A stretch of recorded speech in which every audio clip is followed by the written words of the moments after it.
তো কি হতে পারে বাংলাদেশের স্ট্রেংথ সেটা নিয়ে একটু দেখে নেই, ঠিক আছে। তো প্রথমত স্ট্রেংথের মধ্যে আমি রাখতে পারি মুস্তাফিজুর রহমান। হ্যাঁ ভাই, বল হাতে কিন্তু মুস্তাফিজুর রহমান জ্বলে উঠতে পারে। সাথে লিটন কুমার দাস, ব্যাট হাতে লিটন দাস কিন্তু ভাই তাগড়া পারফরমেন্স দিতে পারে।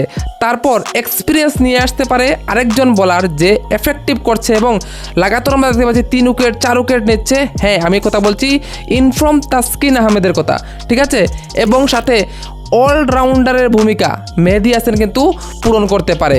এবং তার সাথে আরেকটা ভাই অলরাউন্ডারকে রাখা যায়, আমরা দেখেছি নেদারল্যান্ডের সাথে ভালো করেছে সাইফ হাসান।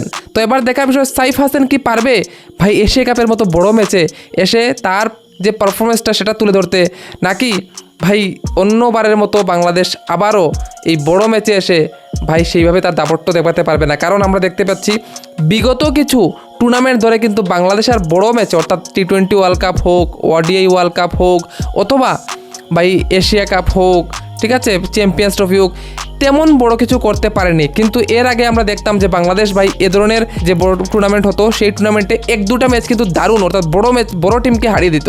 কিন্তু বিগত কিছু বছর ধরে আমরা দেখেছি বাংলাদেশের ডাউনফল চলে এসেছে। তো এবার কি আবারও লিটন দাসের নেতৃত্বে তারা এগিয়ে যেতে পারবে? তোমাদের কি মতামত অবশ্যই কমেন্টে বলে দিও। ভিডিওটা ভালো লাগলে লাইক করে দিও, চ্যানেল নতুন চ্যানেল সাবস্ক্রাইব করে দিও। তো দেখা হচ্ছে অন্য একটা ভিডিওতে। Bye bye.